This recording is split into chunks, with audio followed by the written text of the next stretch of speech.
ایک دریا ایک سمندر سے پار کروایا تھا, آگے صحرائے سینا میں تم چلے آئے تھے. یہ ایک وجہ جو تھی تمہاری نجات کی, یہ تمہارے لیے نعمت و اکرام جو ہے نا میری طرف سے, یہ وہ پہلو تھا جو یہاں پہ نمایاں کیا گیا. اس کے بعد آگے بات بڑھی تو موسیٰ علیہ السلام کو 40 راتوں کے لیے لے جایا گیا اور تورات دی گئی. اس دوران تم نے بچڑا جو ہے نا وہ اس کی پوجا کرنی شروع کر دی. اس کے نتائج بھی تم نے دنیا کے اندر بھگتے.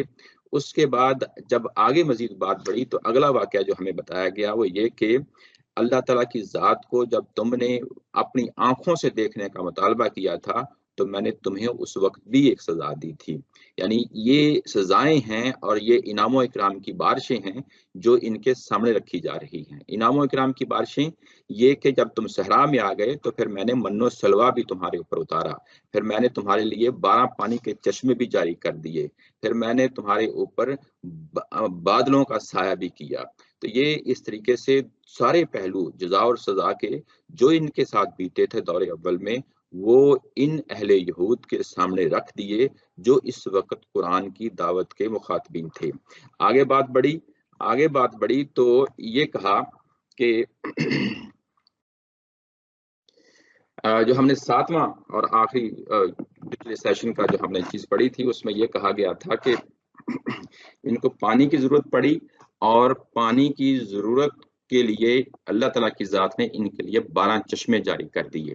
اور جب یہ 12 چشمے جاری کیے تو ساتھ یہ بھی حکمت بتا دی کہ یہ جو چشمے ہیں تمہاری نفسیات کو سامنے رکھتے ہوئے تاکہ تم آپس میں لڑو اور جھگڑو نہیں, اور یہ چیزیں تمہارے لیے میں نے تمہیں مہیا کرتی ہیں. اب تم من و سلوا کے لیے کھاؤ پیو جس طرح اوپر آیا تھا, اور اب جب پانی دے دیا تو اس کے لیے کہا کہ واشربو من رزق اللہ, تو اللہ کے رزق میں سے یہ پانی اور کھانے پینے کا جو تمہارے لیے انتظام کر دیا گیا ہے اس کو اب تم استعمال کرو اور زمین کے اندر فساد برپا نہ کرو. یہ زمین کے اندر فساد برپا نہ کرو یعنی یہ کہ اب انسانوں کے جو حقوق ہیں, جو آپس میں لڑنے اور بھیڑنے والی جو بات ہو رہی تھی اس کے بارے میں بھی متنبع رہنا, اللہ کے معاملے میں بھی متنبع رہنا اور انسانوں کے معاملے میں بھی متنبع رہنا, اور زمین کے اندر فساد برپا نہیں کرنا. اگلی آیت شروع ہوتی ہے جس میں یہ کہا گیا کہ وَإِذْ قُلْتُمْ يَا مُوسَىٰ لَن نَّصْبِرَ عَلَىٰ طَعَامٍ وَاحِدٍ, جب تم نے یہ کہا کہ اے موسیٰ ہم ایک کھانے پہ صبر نہیں کریں گے, ہم ایک ہی کھانے پہ صبر نہیں کریں گے. کیا مطلب؟ یہ کہ ان کو من و سلوا جو مہیا کیا جا رہا تھا وہ ان کے لیے ایک طرح کی یکسانیت کا باعث بن رہا تھا, بوریت کا باعث بن رہا تھا. یہ کہ ہم ایک ہی طرح کا جو ہے نا کھانا ہمیں دیا جا رہا ہے, ہمیں ایسا کھانا دیا جائے جس میں چٹخارا ہو, جس میں ہمارے لیے نمک مرچ کا سامان ہو. فَادْعُ لَنَا رَبَّكَ يُخْرِجْ لَنَا مِمَّا تُنبِتُ الْأَرْضُ, اور ہمارے لیے اپنے رب سے دعا کیجیے. فَادْعُ لَنَا, ہمارے لیے دعا کیجیے اپنے رب سے کہ وہ زمین سے نکالے. زمین سے کیا چیزیں نکالے؟ جو کچھ زمین پیدا کرتی ہے. زمین پیدا کرتی ہے, یہ دیکھیں کہ ابھی تک جو ان کو مل رہا تھا وہاں پہ وہ ایسی کوئی چیز نہیں تھی جس سے زمین سے نکلنے والی ہوتی. یعنی یہ کہ من و سلوا دونوں چیزیں جو تھیں یہ تو آسمان سے نازل ہو رہی تھیں, یہ تو ان کو گفٹ کے طور پہ دی جا رہی تھیں, لیکن ان کی دلچسپی کا سارا محور یہ تھا کہ ہمیں وہ چیزیں دی جائیں جو زمین سے اگتی ہیں. خاص طور پہ اس کا ذکر یہاں پہ کیا ہے اور کہا ہے کہ من بقلیہا, یہ وہ کون سی چیزیں ہیں جو ہمیں زمین سے ملیں گی.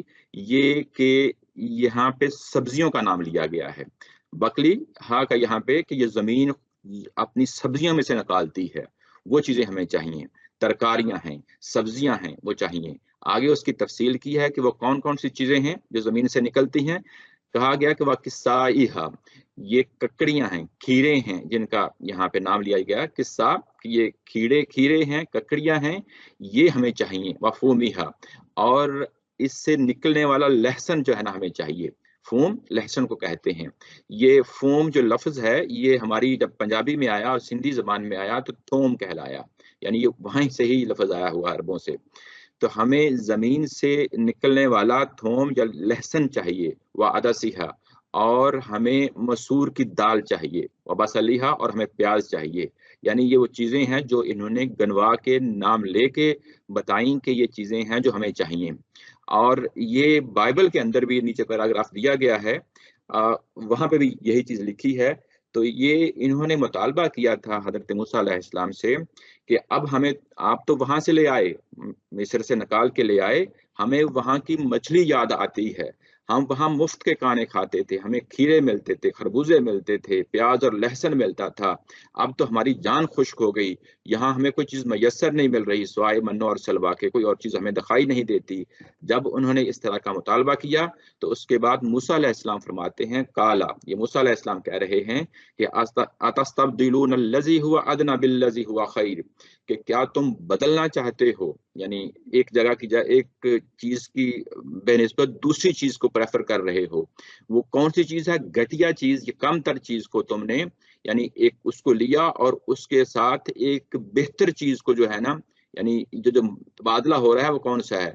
ایک طرف جو ہے نا یہ کہ گھٹیا سے مراد کم تر چیز، اپنی ویلیو میں کم تر چیز جو اللہ تعالیٰ کی ذات ظاہرہ براہ راست دے رہی ہے وہ بہتر جگہ پہ ہے، وہ ایک اعلیٰ جگہ پہ ہے، جبکہ جو کم تر چیز ہے وہ جس کا یہ مطالبہ کر رہے ہیں اس کے ساتھ یہ بات کہی جا رہی ہے، جس کا یہ مطالبہ کر رہے ہیں ہوا ادنا، اس کو کہا گیا کہ یہ ہلکی چیز ہے، کم تر چیز ہے، اور جو بہتر چیز تمہیں مل رہی ہے ہوا خیر، اس کے لیے کہا گیا۔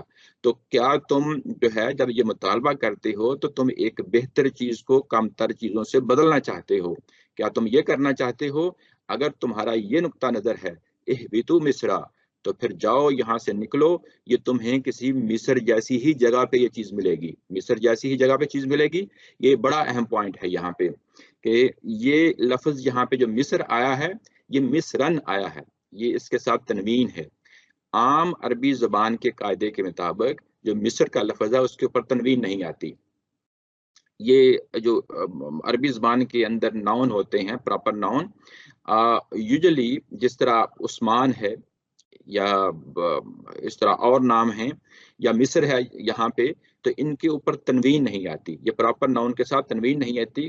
کچھ ہیں اس طرح کی مثالیں جس کے ساتھ ایسا ہوتا ہے، لیکن اگر تنوین آ جائے تو پھر یہ کامن ناؤن ہو جاتا ہے۔ تو اہبطوا مصرن کا مطلب یہ ہے کہ کسی مصر جیسی جگہ میں چلے جاؤ، وہاں اتر جاؤ، تمہیں یہ ساری چیزیں وہاں مل جائیں گی۔ یہ بالکل ایسے ہے جیسے ہم پاکستان میں کہیں فیصل آباد کے بارے میں کہ مانچسٹر یہ پاکستان کا مانچسٹر ہے، تو یہ ہماری عام انگلش میں بھی، اردو میں بھی، عربی زبان میں بھی اس طرح کی مثالیں ہوتی ہیں کہ بعض اوقات ہم ایک چیز کا حوالہ دیتے ہیں اور حوالہ دے کے کسی دوسری جگہ کا نام بتا رہے ہوتے ہیں، تو وہاں پہ جب ایسے ہم بات کرتے ہیں تو گویا کہ ایک اس طرح کی مثال کو سامنے رکھتے ہوئے بات کر رہے ہیں۔ یہاں سے نکلو تو مصر جیسی جگہ پہ چلے جاؤ، یعنی کوئی ایسی جگہ جس جگہ جو تم نے مطالبہ کیا ہے وہ چیزیں وہاں پہ دستیاب ہو جائیں گی۔ اور اس کے بعد کہا کہ فَإِنَّ لَكُمْ مَا سَأَلْتُمْ، اور تمہیں وہاں پہ وہ کچھ مل جائے گا جس کا تم تقاضا کر رہے ہو، جس کا تم تقاضا کر رہے ہو۔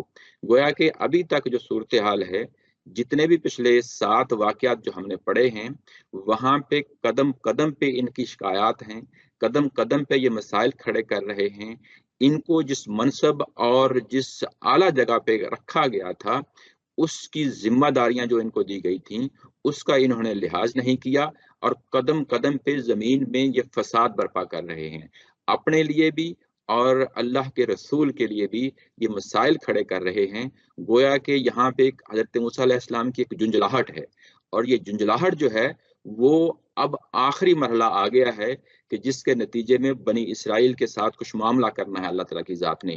یوں ہی حضرت موسیٰ علیہ السلام یہ بات کرتے ہیں، ایک جنجلاہٹ کے ساتھ جو ہے نا ایک ان سے شکایت کرتے ہیں کہ تمہارے ساتھ اللہ تعالیٰ کی ذات نے بدلیاں جو ہے نا سایہ کے طور پہ نازل کی، تمہارے لیے پانی کا انتظام کیا، تمہارے لیے کھانے کا انتظام کیا، اللہ تعالیٰ کی ذات نے وہ تمام نعمتیں جو تمہیں چاہیے تھیں اس جگہ پہ رہنے کے لیے وہ ساری کی ساری میسر کر دیں، اور تمہیں معلوم ہے کہ ہم یہاں وقتی طور پہ ٹھہرے ہوئے ہیں، جیسا کہ پچھلا پیراگراف ہم نے پڑھا تھا جس میں یہ کہا گیا تھا کہ ان کو کہ ایک خاص علاقے میں جا کے ان کو داخل ہونا ہے اور وہاں سے یہ ساری چیزیں ان کو دستیاب ہونی ہیں، لیکن یہ کہ یہ ساری چیزیں ظاہر مستقبل میں ہونی تھیں، تم نے اس جگہ پہ جانا ہے، تم اس جگہ پہ پہنچنا ہے، لیکن اللہ تعالیٰ کی ذات جو ہے وہ تمہیں ایک وقت معین تک ٹھہرانا چاہتی ہے یہاں پہ، وہ یہ کہ تمہیں اللہ کی کتاب ملے، یہ ایک مقصد ہے جو ہمیں یہاں پتہ چلا، اور دوسرا یہ کہ اگر تمہارے اندر کوئی ابھی سٹل کوئی پرابلمز ہیں، تمہاری تطہیر نہیں ہوئی، تو اللہ تعالیٰ کی ذات تمہارے اندر سے ان تمام ایلیمنٹس کو قلا کما کرنا چاہتی ہے جو تمہارے اندر سٹل موجود ہیں، تاکہ تم اپنی بحیثیت جماعت تیار ہو جاؤ۔ اگر تمہارے اندر شرک کا ایلیمنٹ ہے تو اس کی بنیاد پہ ان لوگوں کو جو ہے نا ہم نے علیحدہ کر دیا، ان کو قتل کر دیا جو شرک کے ساتھ جو ہے نا کھڑے تھے۔ ایسے ہی اگر کوئی منافقین ہیں تو ان کا بھی ہم جدا کر دیں گے۔ یہ بالکل ایسے ہے جیسے نبی پاک صلی اللہ علیہ وسلم مدینہ تشریف لے جاتے ہیں تو وہاں پہ ان کے لیے آگے چل کے اسی سورہ کے اندر پتہ چلے گا کہ تمہیں اب کچھ مصیبتوں اور مشکلات سے گزارا جائے گا، تمہارے اوپر جو ہے وہ تمہاری جو معیشت ہے وہ تنگ ہو جائے گی۔ یہ بات کہی گئی، آگے چل کے اسی سورہ میں جو ہے نا ہم پڑھیں گے۔ تمہارے لیے جنگیں جو ہے نا اب ہوں گی اور اس کی وجہ سے بھی تمہارے لیے مسائل کھڑے ہوں گے۔ اس میں اگر تم ثابت قدم رہو گے، اور یہ مسلمانوں کو کہا گیا مدینہ کے اندر، ثابت قدم رہو گے اور اس ثابت قدمی سے جب باہر نکلو گے تو یقیناً تم جو ہے نا بنی اسماعیل کے اس مقام پہ کھڑے ہوں گے جس مقام کو پہ میں تمہیں کھڑا کرنا چاہتی ہوں۔ اور مدینہ کے اندر ہمیں معلوم ہے کہ پھر وہاں پہ تطہیر کی گئی اس سوسائٹی کی، جو کلمہ پڑھتے تھے، جو اسلام کے نام لیوا تھے، ان میں سے جو منافقین تھے ان کو جدا کیا گیا۔ یہ لازمی طور پہ ہوتا ہے رسول کے دور میں۔ رسول کے جانے سے پہلے پہلے ایک طرف تو جو مخالفین ہیں ان کا کلا کما ہو جاتا ہے، یہ لازمی طور پہ ہوتا ہے، اور جو رسول کے ساتھ لوگ کھڑے ہوتے ہیں ان کی اپنی تطہیر ہوتی ہے۔ یہ تطہیر مدینہ کے اندر ہوئی ہے، ایسے ہی تطہیر جو ہے وہ بنی اسرائیل کے ساتھ ہو رہی ہے رسول کی موجودگی میں، کہ تمہارے اندر تطہیر کرنی ہے نمبر ایک، اور نمبر یہ کہ تمہیں جو ہے نا اللہ کی کتاب دینی ہے۔ تمہارے اندر تطہیر ہو جائے گی، تمہیں کتاب مل جائے گی، اس کے بعد تمہیں اگلے مرحلے کے لیے جو فلسطین کی سرزمین ہے، جو تمہارے لیے پرومسڈ لینڈ ہے، وہاں پہ تمہیں پہنچا دیا جائے گا، اور وہاں پہ وہ تمام نعمتیں جو تمہیں اس وقت تقاضا کر رہے ہو وہ ساری کی ساری وہاں پہ دستیاب ہوں گی۔ یہ وقتی طور پہ جو روکھی سوکھی تمہیں مل رہی ہے من و سلوا کی صورت میں، پانی کی صورت میں، گو کہ یہ اللہ کی نعمتیں ہیں، اور اللہ کی نعمتوں کے آگے سرنڈر کرو اور اس کا جو حق ہے اس کو پہچانو۔ اگر تم یہ نہیں پہچانتے تو اس کے یقیناً نتائج ہیں، جو بات یہاں پہ واضح کی جا رہی ہے۔ یہ بات کہی، اور اس کے بعد ایک اور پہلو ہے جو اکثر تفسیر والوں نے لکھا ہے اور استاد محترم نے بھی لکھا ہے کہ دیکھیں جو کچھ ان کو روکھی سوکھی صورت میں یہاں پہ دستیاب تھا، یہ ایک آزادی کے ساتھ دستیاب تھا، جبکہ یہ مطالبہ کر رہے تھے مصر کا۔ مصر کے اندر جو چیزیں انہیں دستیاب تھیں چٹخارے کی صورت میں، جو وہاں پہ جو چیزیں ان کو ملتی تھیں وہ غلامی کی صورت میں ملتی تھیں۔ گویا کہ آزادی کے ساتھ روکھی سوکھی کھانا یہ انسانی شرف کی علامت ہے۔ اس کے اندر اگر ثابت قدمی کے ساتھ، صبر کے ساتھ، جبکہ ان کو معلوم تھا کہ پیچھے ہمارے مصر ہے اور آگے ہمارے وہ پرومسڈ لینڈ ہے، وہ لینڈ جس کو ملک اینڈ ہنی جو ہے بائبل میں کہا گیا کہ land of milk and honey, تو یہ وہ لینڈ ہے جو ان کو وہاں پہ دستیاب ہوگی۔ وہاں پہ جب یہ پہنچیں گے تو تمام ان کی خواہشات، تمام ان کی ضروریات وہاں پہ ان کو دستیاب ہوں گی، لیکن وقتی طور پہ جو کچھ بھی یہاں پہ ان کو دستیاب کیا جا رہا ہے اس کے لیے انہیں ثابت قدمی کا مظاہرہ کرنا ہے، تھوڑ دلا نہیں ہو جانا، بے صبری سے کام نہیں لینا۔ جب یہ بے صبری اور تھوڑ دلے کے ساتھ انہوں نے یہ کام کیا تو حضرت موسیٰ علیہ السلام یہاں پہ یہ ایک طرح کا جو ہے نا جنجلاہٹ کی صورت میں ایک ان کے ساتھ بے اطمینانی کی کیفیت ہے کہ اس قوم کے ساتھ اللہ تعالیٰ کی ذات نے کیا کچھ نہیں کیا اور یہ انہوں نے کیا کچھ کر دیا۔ ابھی اس مرحلے پہ پہنچ گئے ہیں کہ یہ اب جو موجودہ نعمتیں دستیاب ہیں اس سے بھی انکاری ہو گئے ہیں، کفران نعمت کر رہے ہیں۔ یہی وجہ ہے کہ آگے پھر جتنے بھی اوپر 8 واقعات آئے ہیں اس کے بعد ایک نتیجے کی آیت آئی ہے۔ نتیجے کی آیت وَضُرِبَتْ عَلَيْهِمُ الذِّلَّةُ وَالْمَسْكَنَةُ، تو اس کے بعد ان کے اوپر ذلت اور مسکنت تھونپ دی گئی۔ یہ لفظ آیا ہے یہاں پہ دُرِبَتْ عَلَيْهِمْ، یہ بالکل ایسے ہی ہے جیسے جو ہے نا ہم کہیں کہ گیلی مٹی کو پکڑا اور دیوار پہ تھونپ دیا۔ جب آپ گیلی مٹی کو پکڑتے ہیں اور دیوار پہ تھونپ دیتے ہیں تو یہ اس طرح کا جو ہے نا یہ فریز ہے، یعنی ان کے اوپر تھونپ دی گئی۔ کیا تھونپ دی گئی؟ ذلت اور مسکنت تھونپ دی گئی۔ یہ ذلت جو ہے یہ وہی لفظ ہے جو اردو میں ہم استعمال کرتے ہیں، ہلکا ہونا اپنی نظر میں بھی اور دوسروں کی نظر میں بھی، اس کو ہم ذلت کہتے ہیں۔ جب یہ ذلت ظاہر ہے کہ اس کے اندر منفی مفہوم ہوتا ہے، یعنی ایک طرح کی بے عزتی، ایک طرح کی خفت، ایک طرح کی شرمساری، یہ ساری چیزیں اس کے اندر آ جاتی ہیں جب انسان دوسروں کی نظروں میں کم تر ہو جاتا ہے۔ یہی تو ذلت ہوتی ہے، یعنی دوسروں کی نظر میں کوئی عزت و احترام نہیں ہوتا، دوسروں کی نظروں سے بندہ جو ہے نا گر جاتا ہے۔ تو یہ ذلت اور مسکنت ان کے اوپر ڈال دی گئی۔ مسکنت کیا چیز ہے؟ مسکنت جو ہے یہ مسکین والا یہ لفظ ہے، جب انسان کے اندر ایک طرح کی بے ہمتی چھا جاتی ہے، کچھ نہیں کر سکتا، بے بسی کی علامت ہوتی ہے، اس کے لیے یہ لفظ یہاں پہ استعمال ہوا ہے۔ اور اس کے بعد کہا وباؤ بغضب من اللہ، اور یہ اللہ کا غضب لے کے لوٹے۔ یہ بڑا اہم لفظ ہے، یعنی لوٹے کیا چیز لے کے لوٹے؟ اللہ کا غضب، یعنی جن دغوں پہ یہ داخل ہوئے تھے وہاں تو اللہ کا فضل، اللہ کی عنایات کی بارش ہو رہی تھی، لیکن یہ کہ وہاں یہ شکر کے مقام پہ کھڑے ہوتے اور ان اللہ کی جو ہے نا عنایتوں کو، اللہ کی ان کی کرم فرمائیوں کو شکر کے ساتھ قبول کرتے، اعلیٰ اور رتبہ اور مرتبہ حاصل کرتے۔ لیکن انہوں نے کیا کیا؟ ناکفری کی، ناشکری کی، انہوں نے کفران نعمت کیا، جس کے نتیجے میں یہ اللہ کا غضب لے کے لوٹے، یعنی ان جگہوں سے جہاں سے اللہ کا کرم، اللہ کا جو ہے نا نعمت لے کے لوٹنا تھا، وہاں سے یہ اللہ کا غضب لے کے لوٹے۔ ذالک بانہم کانوا یکفرون بآیات اللہ، یہ سب اس لیے ہوا، یہ جتنی بھی باتیں اوپر بیان کی گئی ہیں یہ ان کی کفران نعمت، ناشکریوں کی وجہ سے، اور اس کے بعد سب سے جو ہائیسٹ پوائنٹ ہیں ان کی پوری ہسٹری کے، وہ یہ کہ یہ بار بار اللہ کی آیات کا انکار کرتے رہے اور اللہ کے نبیوں کو قتل کرتے رہے۔ یقتلون النبیین بغیر الحق، اللہ کے نبیوں کو قتل کرتے رہے بغیر کسی، یعنی حق کا لفظ یہاں پہ آیا ہے کہ ترجمے میں اگر آپ دیکھیں نیچے تو اس میں یہ کہا گیا ہے کہ ناحق قتل کرتے تھے۔ ناحق قتل کرتے تھے یعنی کسی انسان کو قتل کرنا، محض قتل کرنا، یہ اپنے اندر بہت بڑا جرم ہے، سب سے بڑا جو نا گناہ ہے، کبیرہ گناہ ہے کسی شخص کو قتل کرنا۔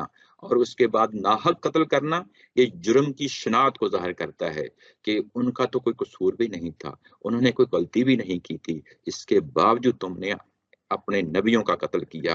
اور اس کے بعد یہ کہا ذالک بما عصوا وکانوا یعتدون، یہ اس وجہ سے ہوا کہ انہوں نے نافرمانی کی، وہ اللہ کی ٹھہرائی ہوئی کسی حد پر نہ رہتے تھے۔ یہ اس پوری آیت کا ترجمہ جو ہے نا کیا۔ اس کے بعد ہم دوبارہ دیکھ لیتے ہیں، یہ آخری آیا جو ہے بڑی اہم آیا ہے،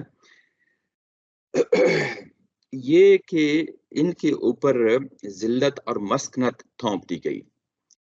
جب بھی کوئی تبصرہ قرآن مجید کرتا ہے تو ٹھہر کے سوچنا چاہیے، اس پہ غور و فکر کرنا چاہیے کہ یہ کس طرح کا مقام ہے۔ ابھی تک جتنے بھی جو اوپر واقعات بیان ہوئے ہیں یہ ان تمام واقعات کا نتیجے کے طور پہ یہ واقعہ سامنے جو ہے نا ایک حقیقت جو ہے وہ پیش کی جا رہی ہے۔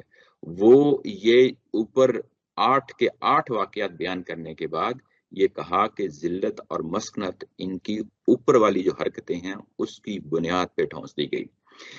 اچھا، یہ لازمی نتیجہ ہو گیا، یعنی یہ جو آپ کے سامنے جزا اور سزا کا جو قانون ہے دنیا کے اندر لاگو ہوتا ہے، یہ وہ تبصرہ ہے، یہ یہاں پہ کیا جا رہا ہے کہ جب جب تم نے غلطی کی، تم نے برائی کی، تم نے اللہ کی آیات کو توڑا، تب تب تمہیں اس دنیا کے اندر میں نے عذاب کے کوڑے کے ساتھ تمہیں جو ہے نا نوازا ہے، یعنی تمہارے اوپر عذاب کا کوڑا برسایا ہے۔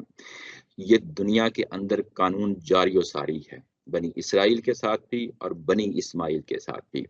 یعنی یہ کہ ہوتا یہ ہے کہ ان دونوں قوموں کو خاتمہ نہیں کرنا منظور اللہ تعالیٰ کی ذات کی طرف سے، یعنی بنی اسرائیل ہوں یا بنی اسماعیل ہوں، اگر یہ ذمہ داری ادا کرتے ہیں تو بہت اعلیٰ بات ہے، اگر یہ ذمہ داری ادا نہیں کرتے تو اس کا لازمی نتیجہ جو ہے وہ قرآن مجید یہ بیان کرتا ہے کہ ذلت اور مسکنت ہے۔ ذلت اور مسکنت ہے جو اولاد ابراہیم کے ساتھ ہے۔ جب یہ اس طرح کے جرائم کرے گی، جب یہ اس طرح کے مسائل کھڑے کرے گی تو اس کے نتیجے میں لازمی طور پہ ان کو اسی دنیا کے اندر ذلت اور مسکنت کا جو ہے وہ سامنا کرنا پڑے گا، ان کو مٹایا نہیں جائے گا۔ یہ معاملہ بنی اسرائیل کے ساتھ بھی ہوا اور یہ معاملہ اب